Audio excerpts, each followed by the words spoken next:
What's up, guys and gals? Welcome to the show. Around the Nation, right here, TOT Nation. Jeff Waldorf here with you. Got a good Tuesday show for you guys today. A little bit of a long weekend, although I did technically do some work yesterday. So, because I had to do all sorts of stuff show related, but not actually the show. That's why we don't have a show on Monday like once a week. Or I'm sorry, once a month. So, but we're back. Got a lot of stuff to talk about. Yeah, I'm going to talk about Gaza. Crazy shit going on. I'm going to talk about why Trump and evangelicals in general are so interested in what's going on in Gaza, and so interested in defending the right-wing government of Israel. Fascinating. I know I've been getting some requests, or at least one request, to talk a little bit about that specific portion of evangelical belief systems, so I will talk about it, and it will be fun. So, we also have Donald Trump calling Hannity. That's fun. The China deal. Yes, President Trump is putting China first. Weird. We have toxic water. Well, that could be a true statement. I don't know. It could very well be a true statement, depending on where you live. According to this new study that was buried by the Trump administration. So you're going to love the details about that. Then we have MSNBC of all places. We had a guest. Well, not we, but I'm going to talk about a guest on MSNBC that broke MSNBC. It was great. And that, of course, is related to the Gaza situation. So we're going to be talking about that. And finally, Tommi Lauren has a new game for you guys to own the libs. We'll talk about it. Going to be fun. So before I get into the show, hopefully everybody had a fantastic weekend, or a good weekend, or at least a passable weekend. A little bit of what I did, I caught up with, I actually got to spend some time with my significant other, my wife. That was pretty nice. Since she did not have to work over the weekend like she normally does. So we watched some movies. I actually got caught up on Black Panther. Finally got to watch that. And leading to Infinity War, which I also watched on Sunday. So that was good. No spoilers. Not going to give any spoilers, guys. I enjoy those kinds of movies, so it was good. Ate too much popcorn, and that was fun. So anyway. So here's what we're going to do, right? We're going to start the show. We're going to start out with our first story, but before we do, I do want to remind everybody to help the show. I guess if you want to help the show, which we could definitely use it, use a super chat that allows you to not only support the show, but also send a message, whether or not it's a story suggestion or a comment or whatever. Use the super chat, and we will give you a shout out on the air. So okay. That's one way. The other way is, of course, go to Patreon, patreon.com/TYTNation. That's how you can support us. And thanks to all the patrons out there as well who, keep the show going. So thank you.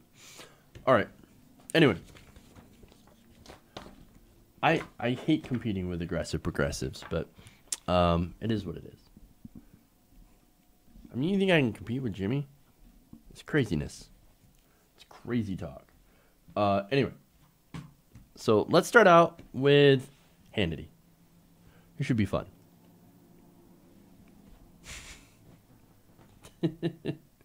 All right.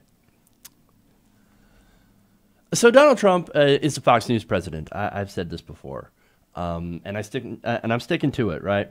So the reason that I call him that is because he constantly watches Fox News. He gets policy idea from Fox News, and yes, even calls in to Fox News randomly, especially after Fox and Friends. We've talked about that before. Now, it's also been revealed that Trump also calls a certain Fox News host nearly every night. Well, that's interesting. Now, this has been revealed by the New York Magazine. Now, apparently Sean Hannity and a couple of other hosts regularly talk on the phone with the president several times a day. Now, Hannity is reportedly one of the few dozen people who have access to Trump's official phone number, and the two speak on the phone nearly every night after Hannity's show. Aww. Isn't that just adorable? You can only imagine the conversations that they have. No. Hannity, you hang up. No, you hang up. I love you, Trump. I love me too, Sean.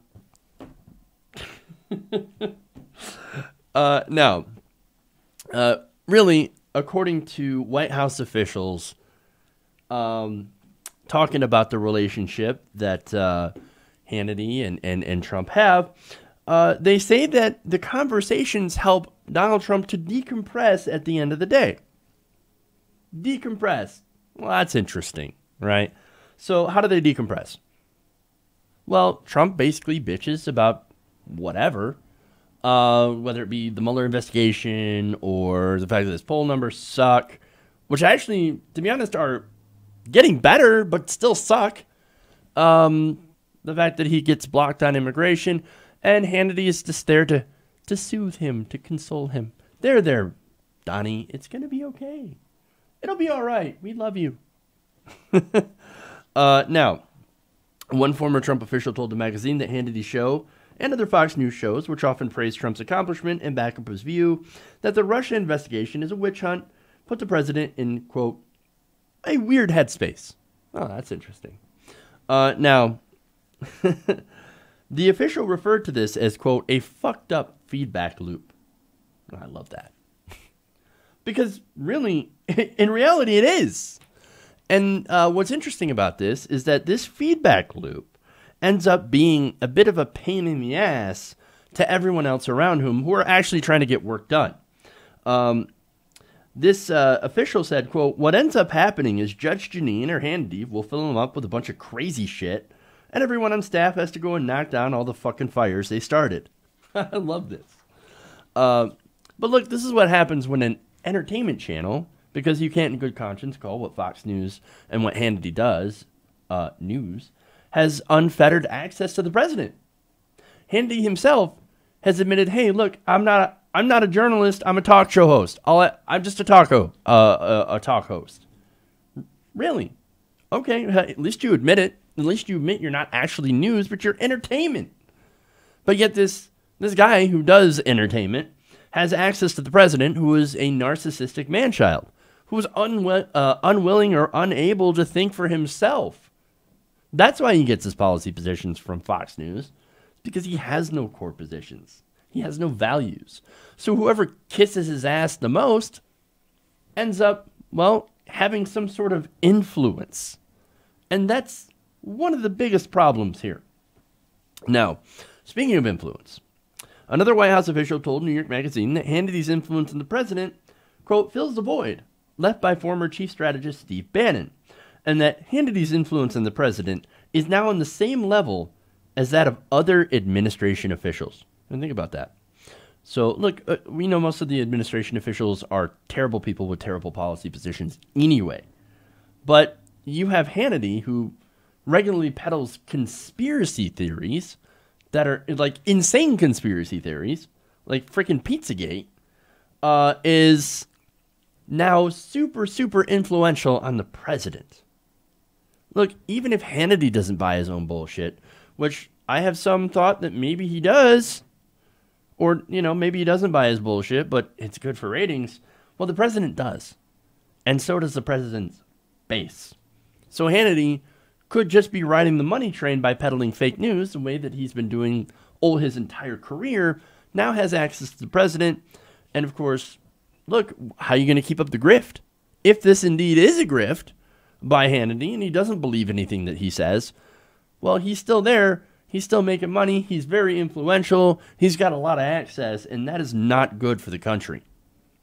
As a result, we are speeding headfirst into the kind of country the far right has always wanted.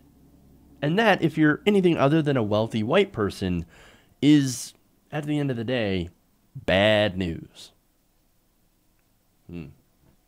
Sad. Okay.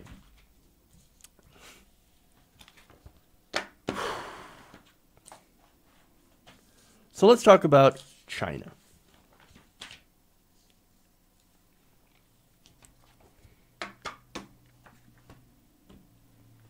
All right.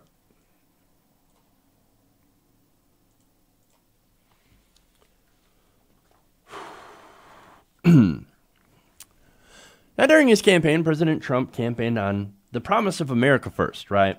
Now, basically what that meant is, hey, I'm going to protect American jobs from going overseas. I'm going to be anti-TPP. I'm going to protect American businesses from suffering from unfair Chinese competition. Now, on TPP, he was full of shit. Yes, he pulled out of the deal, but guess what? He's negotiating his own deal, which is probably also going to be terrible. Now, it may be a surprise to a lot of Trump supporters then that he recently made a deal that will put Chinese jobs first. If you don't believe me, here's the tweet from the president that happened on Sunday. He said, President Xi of China and I are working together to give a massive Chinese phone company, ZTE, a way to get back into business fast. Too many jobs in China lost. Commerce Department has been instructed to get it done. Well, that's odd. As I said, he campaigned on America first. He's constantly accused China of currency manipulation and unfair trade practices, some of which is true.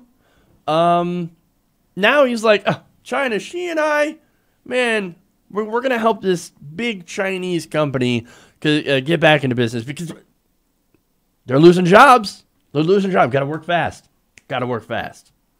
Oh. Okay. Now, look, again, that seems odd with some of his past statements and stances on China, stances on trade, and of course, the Trump tariffs. Now, why would he help China then? Well, in helping China, Trump ends up helping himself. HuffPost explains. On Thursday, the developer of the theme park resort outside of Jakarta, that's in Indonesia, had signed a deal to receive as much as $500 million in Chinese government loans, as well as another $500 million from Chinese banks. Now, what does an Indonesian theme park and Chinese investment money have to do with President Trump? Well, it turns out that Trump's family business, the Trump Organization, has a deal to license the Trump name to that resort, which includes, of course, a golf course and hotels. Oh, so basically, that money is going to end up going into his pocket. So he thinks, if I help a Chinese manufacturer, then I'm going to get profit from this deal. So I help out the Chinese, they help me out. See? It's all good here. We all profit. I mean, who cares about ethics when there's money to be made? Well, that's exactly how they feel. Now, in case you're wondering, how is Trump going to make money off this? Well, you guys forget, he didn't divest from his business like he's supposed to. So, at the end of the day, he still continues to get profit from that business. Now, that's crazy it doesn't get called out more because it's clear corruption. And it's sad that more Republicans don't come out and say, hey, wait a minute, isn't that the kind of crony capitalism, isn't that kind of stuff that we rail against? No, they don't care because if they're in the same position, they would do the exact same thing. I mean, what this is that it's a violation of the Emoluments Clause. This is the president getting money from foreign governments. That is unconstitutional. And, of course, here's Trump's business that he profits from, getting money from ultimately a Chinese investor in exchange for their help. And, of course, he is helping ZTE. Now, the problem is, right, the company itself, ZTE, has also had a few problems. ZTE phones have already been described as a security risk by the United States military and the intelligence community. 2 weeks ago, the military banned their use on basis for fear that they could be used to track the locations of our service members.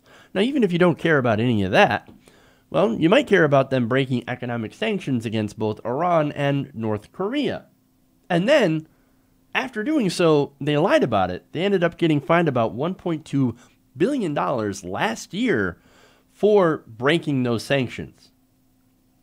Now, Trump later on claimed that his decision stemmed from the amount of things that ZTE buys from U.S. manufacturers. Look, we know they broke Iranian sanctions, which for some reason he doesn't care. That's funny because he pulled out of the Iran deal, which snapped a lot of sanctions back into place. So, wait, you would think that he would be in favor of more sanctions on Iran.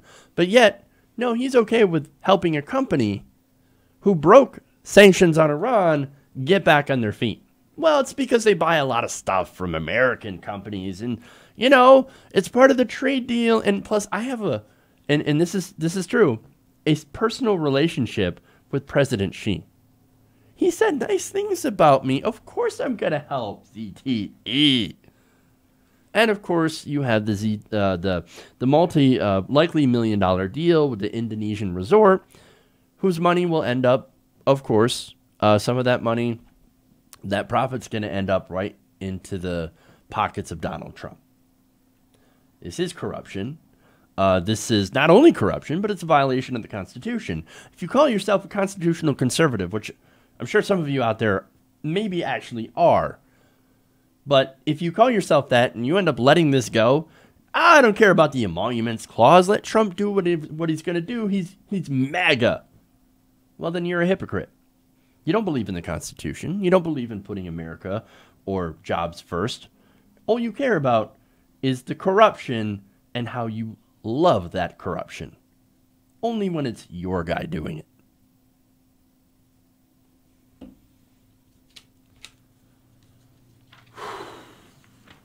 Okay. Okay, let's do one more. Let's talk. Let's go with Tommi Lauren.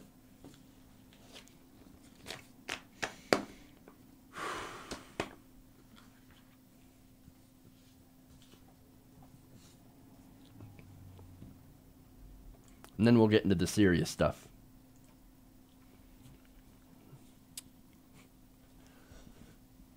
So Tommi Lauren wants you to play a game. I swear to God, this is how every horror movie starts, or at least Saw. No. But seriously, in a tweet, Lauren said, let's play a game. Go to Whole Foods, pick out a liberal, not hard to identify, cut them in line along with 10 to 15 of your family members, then take their food. When they throw a tantrum, remind them of their special affinity for illegal immigration. Have fun. That sounds like a terrible game, by the way. Now, but I guess if you're an asshole conservative, you're like, oh, no, this sounds fun because I'm owning the libs. Great. Now, this is in response to her being owned by journalist Jennifer Mendelsohn. Now, Mendelsohn did a little bit of digging on Lauren's family tree after she went on television and said this about immigrants. Now, she said, quote, these people need to understand that it's a privilege to be an American, and it's a privilege that you work toward. It's not a right. That's funny. I always love it when somebody who basically won the genetic lottery and was born here says, it's a right to be an American. Oh, really? What did you do to deserve it, Tommy? What did you do? Oh, right. You were just born here. That's right. Now, she continues, you don't just come into this country with low skills, low education, not understanding the language, and come into our country because someone says it makes them feel nice. Well, super nice straw man. But that's funny because you could argue, and pretty successfully, I believe, that there's a portion of Trump's base that has low skills, low education, because Trump loves the poorly educated, and a very loose understanding of the English language. I mean, think about it. We've all seen those tweets. We've all seen those fake Facebook posts. Just saying. Now, she continues. That's not what this country is based on. Actually, it is. We are based on the rule of law, and we believe in bringing the best people into this country to make it even better. Now, speaking of rule of law, these are the same people that hate the FBI suddenly.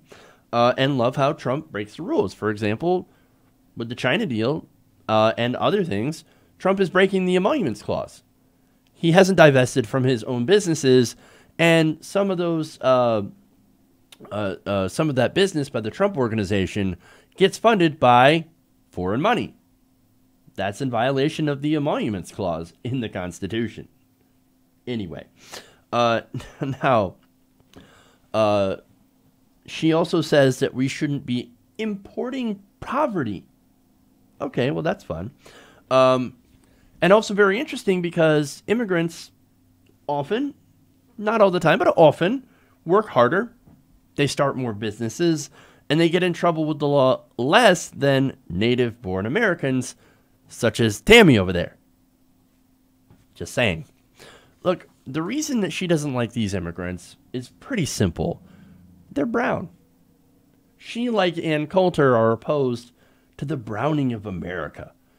And look, I've had a conversation with people who, could have voted for Trump, might have voted for Trump, and are, part of the older generation. They feel as if they are becoming minorities in their own country, and they're afraid of that. Like, well, we're not racist or anything like that, but sometimes I feel like a minority and I can't say things, and I just wish for the simple times back in America where we could say what we wanted to and not have to worry about offending people. This is the kind of people that Tommi Lauren is talking to. And saying, well, don't worry, I understand you. I understand things are changing too fast for you. And that the world has gotten a lot smaller and it's so scary because you've got brown people coming in with their different languages. She's talking to those people. Now, what's funny about this is, of course, the hypocrisy, right?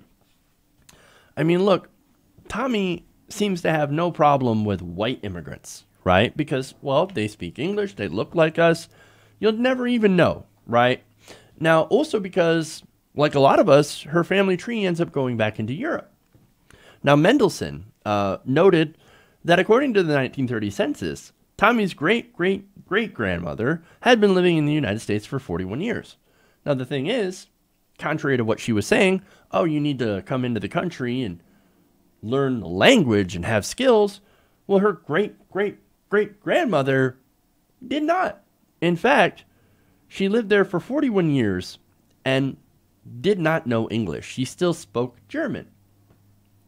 Lauren's great-great-grandmother also spoke no English after living in the United States for a decade, and her great-grandfather's 1884 baptism was recorded in Norwegian.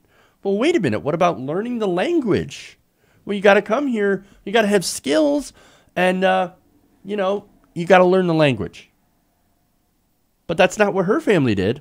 Why does Tommi Lauren get a pass? Why does she get an exception? While immigrants today get no such exception. She believes, look, Tommy doesn't think that people who want to come in, into this country because of the opportunities that are inherent in this country, she doesn't think that you should be able to do that. But here's the thing. She believes that the only people that should be allowed into the country legally should be wealthy, well-educated, and already well-versed in our language, in English. But if that's the case, why would you want to come here in the first place? And the people that come here are the tired, poor, the people who are oppressed, the people that have no opportunity in their home countries, and see America as a place where you can start over, a place where you can actually make your dreams come true and have a family and that will actually end up doing better than you. America for generations has held that promise. That's why so many people immigrated here, especially during times of whether it be conflict, war, natural disaster over in Europe and in other places. That's why people originally came here, and to flee persecution. Well, you can say a lot of those immigrants that we see today are also fleeing similar situations. But people like Tommy, they're like, no, we don't want those people. We want people who are already wealthy, English, European, etc. But that's not traditionally what we have actually done. It doesn't make any sense. Unfortunately, that is what it's like to argue with someone like Tommi Lauren. Now, finally, speaking of making sense, let's go back to her little game for a second, right? For one, she says, well, you got to jump in line, right? Find somebody at Whole Foods, which, again, there's a generalization. I've never been to a Whole Foods in my entire fucking life and really don't plan on it. I hear they're way, way overpriced. I'm just saying. So, look, okay, go ahead and make these ridiculous generalizations of what liberals are. I bet you're also assuming that they swill lattes from Starbucks and, wear their hair in braids or something like that if you're a dude. No, that's ridiculous. But she says, oh, well, you'll see them. You'll see them at Whole Foods. And just go ahead and cut in line with 10 to 15 of your family members. But wait a minute. How is that? How are immigrants jumping in line ahead of us, Americans? You could make an argument that, hey, look, they're jumping in front of people who are trying to get in here illegally. Okay, look, that's a fair argument. Sure. Okay. But this is really addressing Americans, right? Okay. Again, doesn't make sense. Now, what about... Well, I mean, they could also make the argument, I guess, that immigrants are jumping in front of Americans for jobs. Well, that also doesn't make any sense, right? Because the kind of jobs that illegal, undocumented immigrants are taking are unskilled labor jobs that most Americans won't touch. So, for example, you have agriculture, jobs in agriculture, basically picking vegetables. And you also have some construction jobs as well. So, for the most part, that doesn't really hold up. Okay, well, what about the food, right? So, the other part of the game is, well, let's steal the libs' food and see how they like it, right? Well, for one, undocumented immigrants aren't eligible for government assistance. So, they're not actually stealing our food. I mean, that is if you even can link that to food stamps, which, by the way, undocumented immigrants can't actually get. In fact, even legal immigrants have to wait a period of a few years in order to be able to apply for government benefits. So none of that makes any sense. It's a terrible game and a terrible example. But as usual, Tommi Lauren, she's not a smart person.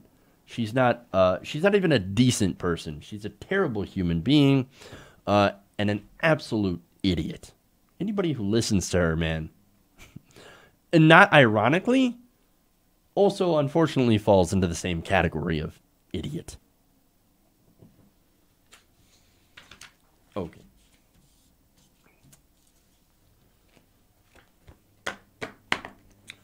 All right. So here's what I'm going to do before I get into the serious stuff about toxic water, etc., and the Gaza Massacre. We're going to take a quick break. We'll come back, start those segments, and prepare to be depressed. So, all right. Stay right here. We'll be back in a few minutes. Boom.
Welcome back to the show. Run the Nation right here. TOT Nation. Jeff Waldorf here with you. I want to give a shout out to Platypie for sending a super chat. She says, in response to the China story, make China great again. And as long as it helps Trump, that's exactly what he's going to do. The guy is a complete, he's completely corrupt. It's hilarious that some people are holding him up as some sort of paragon of virtue. No, he's looking out for the little guy. He's looking out for the everyday American. Really? No, man, he's looking out for anything that's going to line his pockets. He is the most outwardly naked, I should say, I'm sorry to give you that terrible visual, but he's just the most nakedly corrupt official I've ever seen. Like, he doesn't even try to hide it. Not like any other politician. But anyway. Again, sorry for that mental image. Anyway. So, thank you for sending that super chat. That's a great way to support the show. So thank you for supporting TYT Nation. If you guys want to continue to do that'd be great. Send the super chats. Also consider maybe becoming a patron. All right. By the way, yes, Deadpool 2. Looking forward to seeing that as well. So many good movies, man. So little time. Okay. Moving on. Whoops. And whoops. And here we go.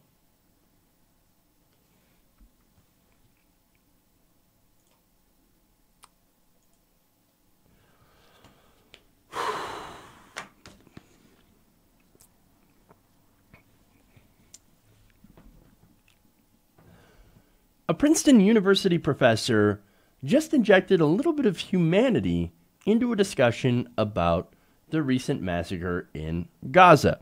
Now, following the official move of the U.S. Embassy to Jerusalem, cable news has reported on this and reported on the protests in which at least over 50, I believe almost 60 now, unarmed protesters were killed by Israeli forces. Now, in a recent segment on MSNBC, we're going to see Professor Eddie Glaude Jr., who is going to remind everybody that maybe instead of boiling down everything to horse race politics, that maybe we should actually look into the human cost of what's going on in the area. Let's take a look. Foreign policy is not what the Congress members of the House and Senate are campaigning on right now. They need to campaign on domestic issues where they have a stance. So while Donald Trump is doing this and may look for a deflection, it's not necessarily going to help the midterms. All of that's important, and all of those babies are dead. All of those people are dead. They're dead. And we're talking about racehorses. The politics. There are a lot of folks who are dead today. For what? I'm sorry. This is me being a moralist, I suppose. No, I understand. And the White House today, their response to that was it is Hamas's fault, and they're using them as tools for propaganda. That's like saying the children in the Children's March of Birmingham, it was their fault that Bull Connor attacked them. He's got it right. Look, you shouldn't actually have to apologize for giving a crap about people. But apparently on cable news, you have to because you're a moralist. Fascinating. Look, that's how disconnected the media is. All they consider is the politics. Is it's going to hurt Donald Trump in the midterms? Who the fuck cares? I don't care if this is going to mess with, is it going to distract from the latest Trump scandal? No, I don't care. I actually do care that people are out there dying. And people are getting massacred. Look, yes, some of these people had rocks in bottles and slingshots. Oh my God. How terrible. When you know what the Israelis had? Sniper rifles and assault weapons. So, look, these people are penned in like animals in their own land, okay? And look, what they want is a home of their own. But no, it's their fault because they decided to march on the fence. Look, they had it coming. They had it coming. It's Hamas's fault. They're using these people. How dare they try to escape their cage? Look, that's the issue here, right? They can't cross their borders without going through Israeli soldiers. They can't fly out. They live in an economically depressed area. What do you think they're going to do? What do you think they're going to do? Are they going to protest? Yeah, they're going to protest. They're going to demonstrate. And yes, they're going to launch missiles. And I think that's completely wrong. But most of these protesters, I think a majority of them were not Hamas. Now, if there were people with guns that were actually shooting at Israeli soldiers, then look, the soldiers have a right to defend themselves. Of course, and Israel does have a right to defend its border, but they don't have a right to massacre unarmed civilians, even people with rocks and bottles. Look at the disparity between the two sides here. Rocks and bottles versus guns and sniper rifles. And look, while this is happening, MSNBC, they want to sit there and talk about Trump's chances for a good midterm. No, that's not what's important here. I think Glenn Greenwald put it best when he said that Glaude, quote, temporarily broke the primitive, simple-minded matrix for how U.S. cable news talks about things like the Israeli massacre of Gazans. And in so doing, he actually subjected MSNBC viewers to a little dose of humanity. That is something that we desperately need.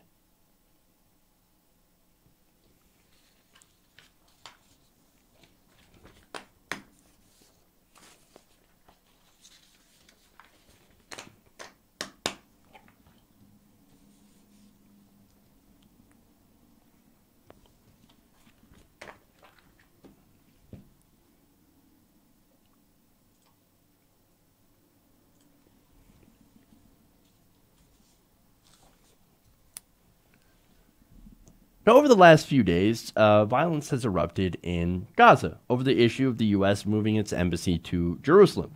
Now, shortly after that move, Palestinian protesters decided to hold demonstrations and marches at the border, which, look, has led to some conflict.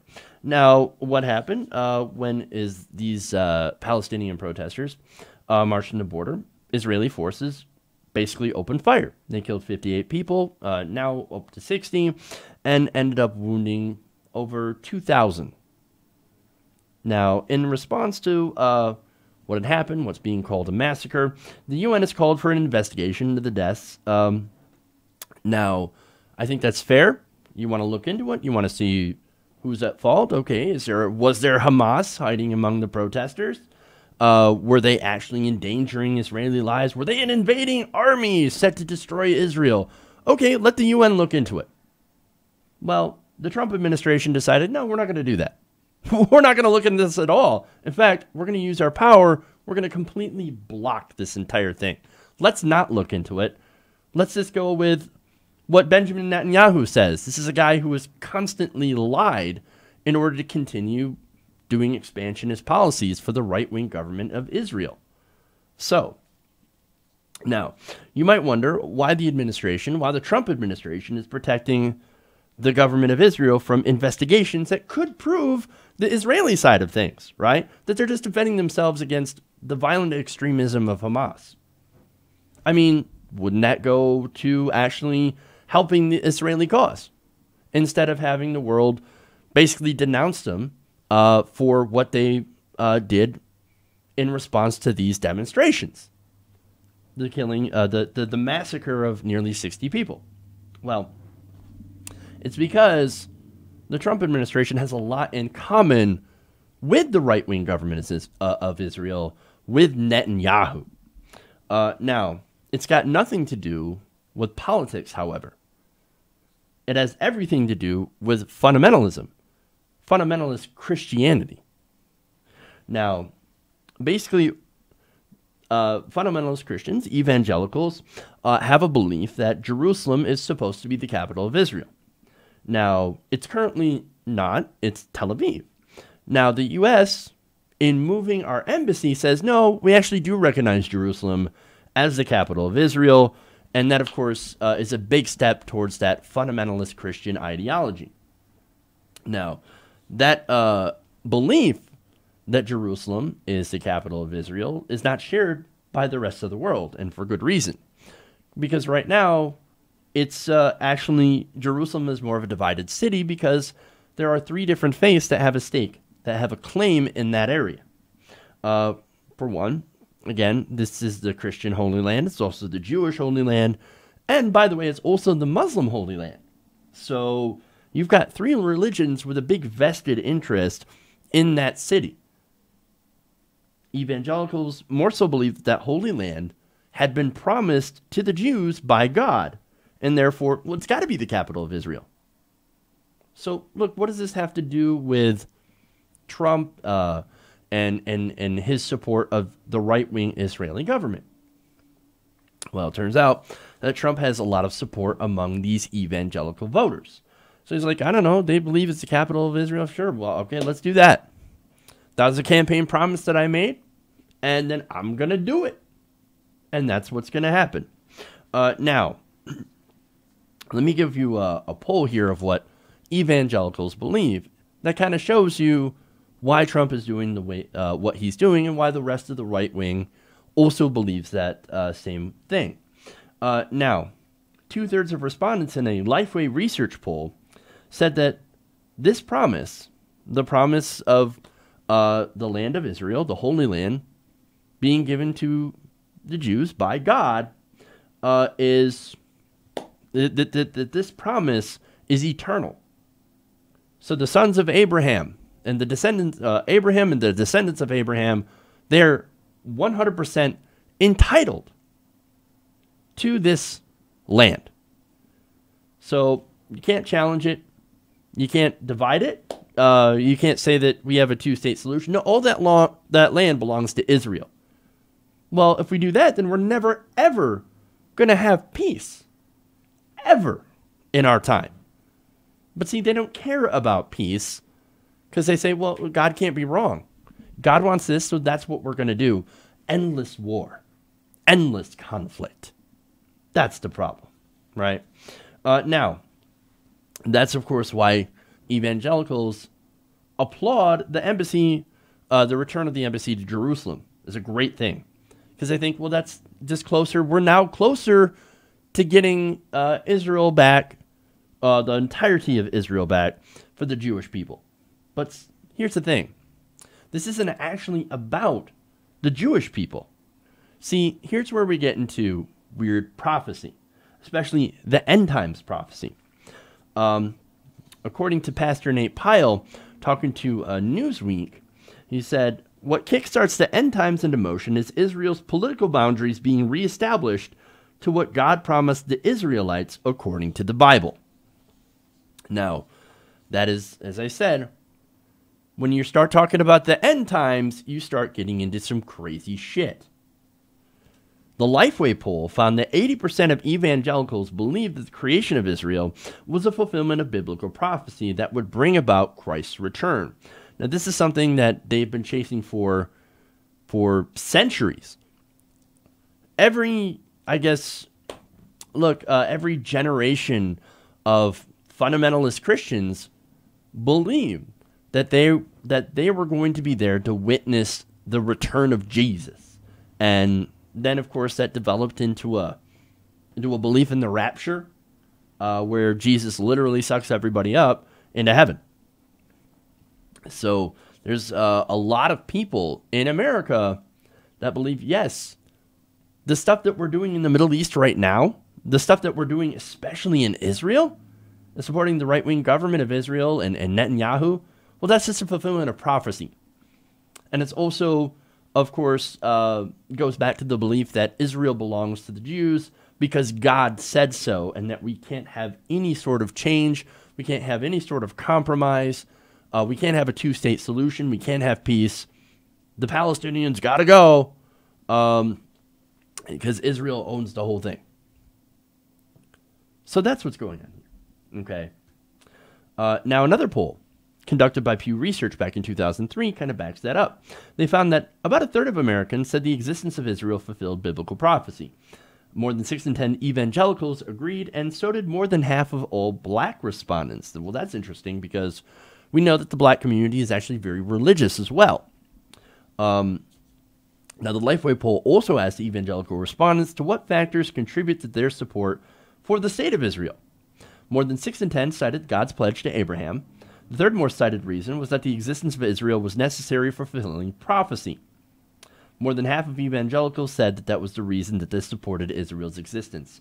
So there are a lot of evangelicals that think, no, you don't understand. What's going on in the Middle East is fantastic. All this war and conflict and death. Yes, it's great. That means we're getting closer to Jesus. We're getting closer to the return. Now, the ironic thing here is there's, again, that's why they have a huge support for Israel, but it's not because they actually like or support Jewish people. No, the prophecy is actually really terrible for Jews. In it, the Jews either convert to Christianity or die, along with all the members of all the other religions. If you don't convert to Christianity, if you're a Muslim, well, you die. You die in the end times, Jesus kills you. Or if you're if you're a Jewish person, or if you're a Buddhist, if you're, an atheist, gone. You're dead. The only people coming up to heaven with us are the believers. This is a terrible prophecy. So, look, man, most of these evangelicals, many of them who support Trump by a heavy, heavy margin, only support Israel to bring about the end of the world. This is a problem. Now, look, I think that Israel has a right to exist. But I also believe that Palestine has a right to exist. I believe that we should have 2 independent sovereign states, Israel and Palestine. That would make sense. And it would actually go a long way to solve the problems that's going on in that region today. We would actually have some peace. But unfortunately, you have the religious right. You even have a lot of people who or some on the left even, who are like, no, we're going to support Israel 100%. That's why we're against anything that has to do with BDS. And of course, the right-wing government of Israel, they're like, no, we don't want a 2-state solution. We don't want peace. We want what God promised us. So in the end, that's going to create more conflict, more war, which is going to kill more people, Palestinians and Jewish people alike. And unfortunately, that is the situation that we find ourselves in. And that evangelical support for Trump, by the way, and the reason that he's doing it is just he's just trying to please his base. He doesn't believe in any of this nonsense. He has no core beliefs. He has no... You think he's a religious person? You think he's sent here by God? Absolutely not. But they believe it.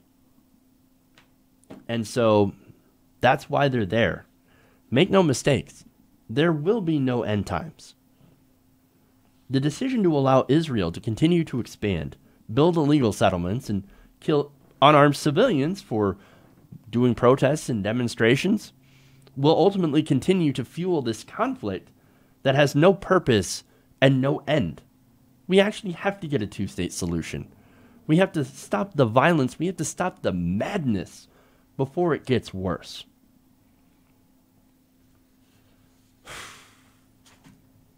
Okay. Let's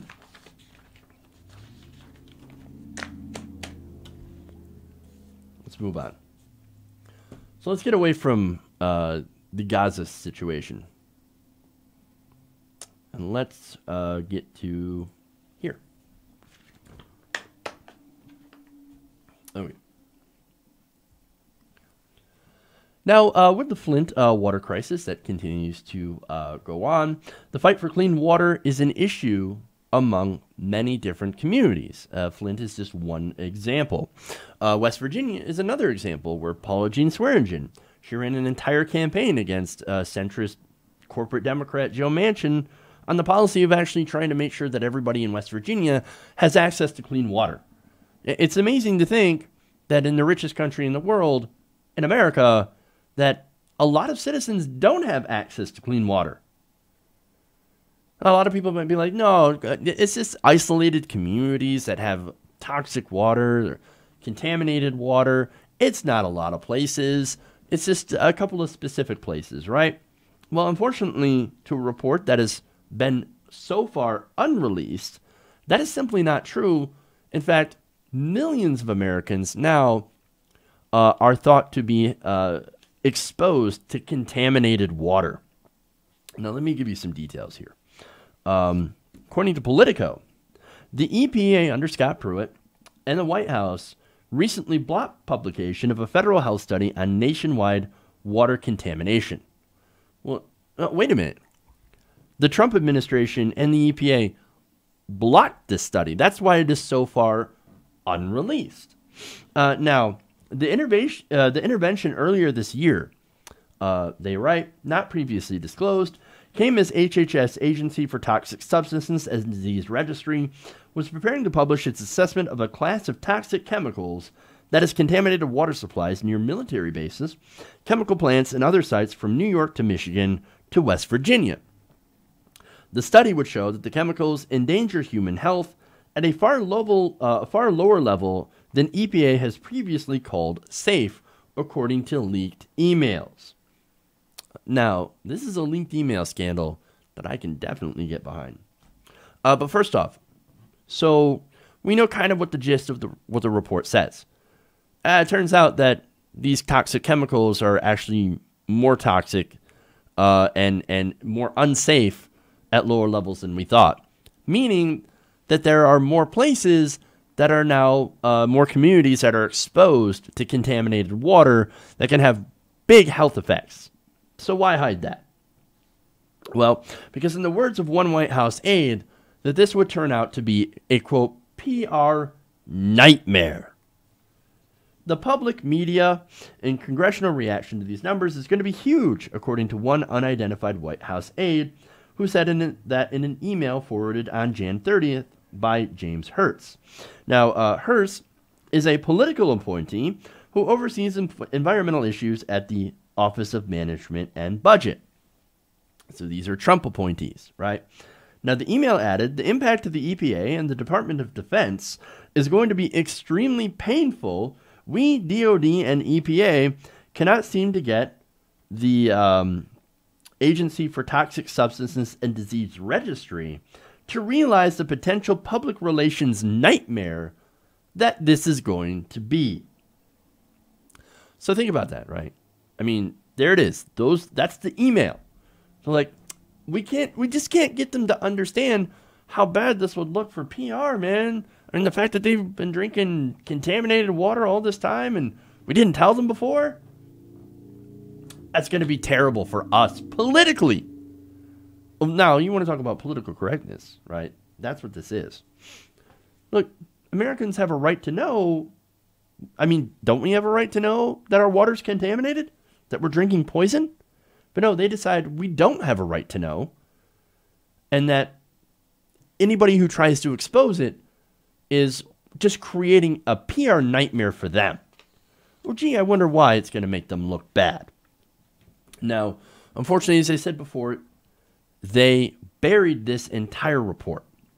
In fact, they said more than 3 months later, the draft study remains unpublished, and the HHS unit says it has no scheduled date to release it for public comment. So, let me get into the details of what they're hiding. Politico explains the chemicals at issue in the HHS study have long been used in products like Teflon and firefighting foam, and are contaminating water systems across the country. Now, these are known as PFOA and PFOS, and they have been linked with thyroid defects, problems with pregnancy, and certain cancers, even at low levels of exposure. So understand that currently the EPA says that it's only a danger at high levels of exposure. But it turns out, according to this study and according to the science the study is based on, what they did is that they basically just looked at peer-reviewed studies of these chemicals and their effects on people and communities. And they said, oh, well, it turns out that the EPA is wrong. that we need to lower the threshold for of exposure because these are actually more dangerous than we previously thought. But of course, they don't do that. And why is that? Well, of course, follow the money, right? Again, Americans have a right to know what's in this report. But unfortunately, as I said before, these corporations who use these chemicals don't want you to know because, number one, it looks bad, and number two, it opens them up to potential damages. Let me give an example. 3M, which used these chemicals to make Scotchgard, ended up having to pay $1.5 billion to settle lawsuits related to water contamination and personal injury claims. That's a pretty big chunk of money. So what do these companies want to do? Well, they don't want to get sued.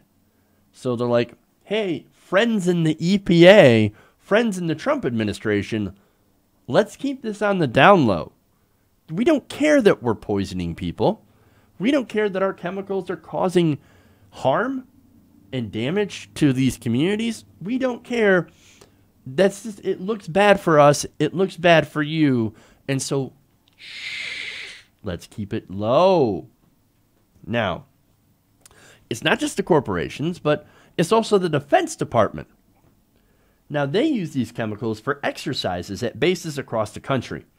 In a March report to Congress, the Defense Department listed at least 126 facilities where tests of nearby water supplies have showed the substances exceeding the current safety guidelines. That's current. Again, this paper actually lowers that threshold. So how many more places would end up with water contamination? That's what they don't want us to know. That's what they're hiding from us.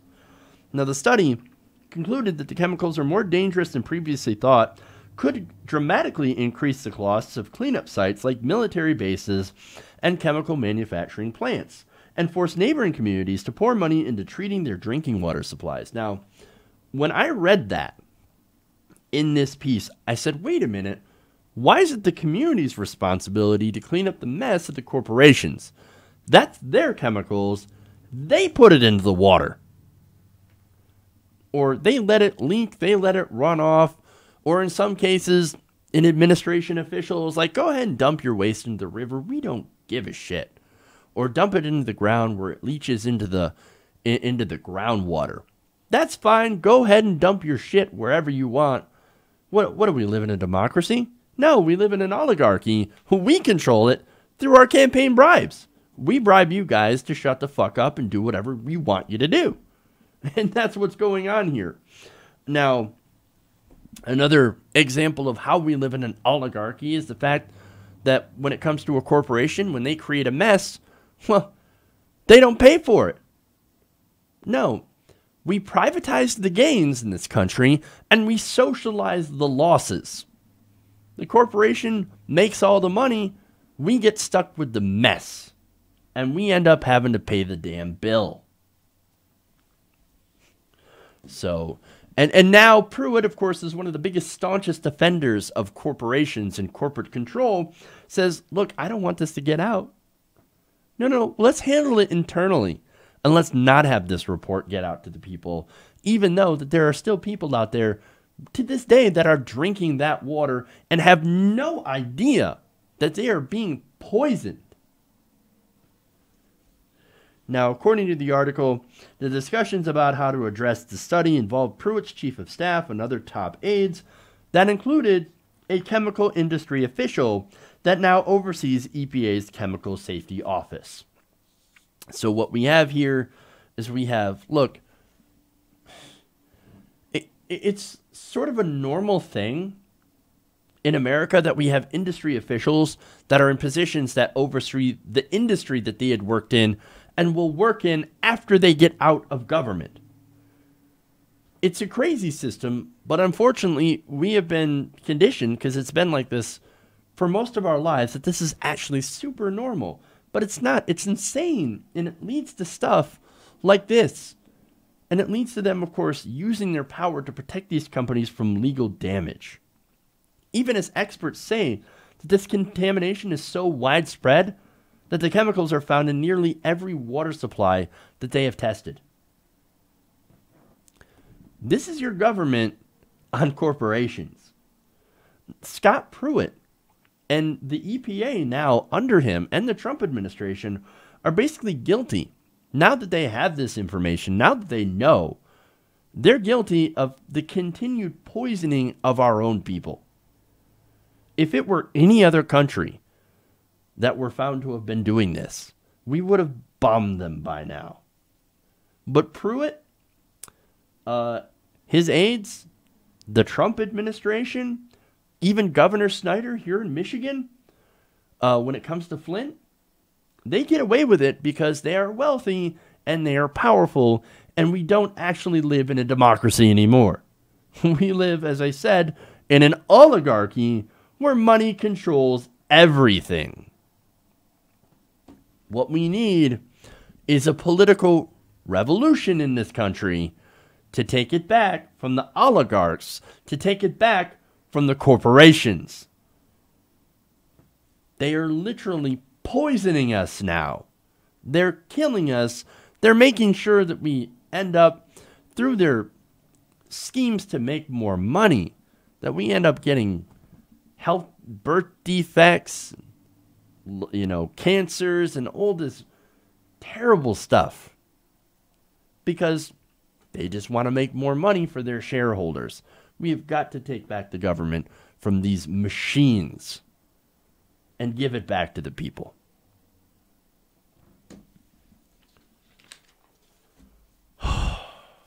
Jesus. Okay. That's it, guys. Thank you for going around the nation with me today. Thank you for watching. If you haven't already, please give us a like and a share. Thanks to those of you, or the one of you that helped us out with the super chat. Thank you. I appreciate that. That goes to help the show. That helps us continue to do independent, progressive media. So thank you. All right, everybody. We're done for the day. We'll see you guys tomorrow here. Same time, same place. Make sure to subscribe. Make sure to go and check out our videos. Like and share and all that stuff. And that helps us out greatly. All right, everybody. Thank you so much. Love you guys, and remember, change begins with you. Good night, TYT Nation. We'll see you all tomorrow.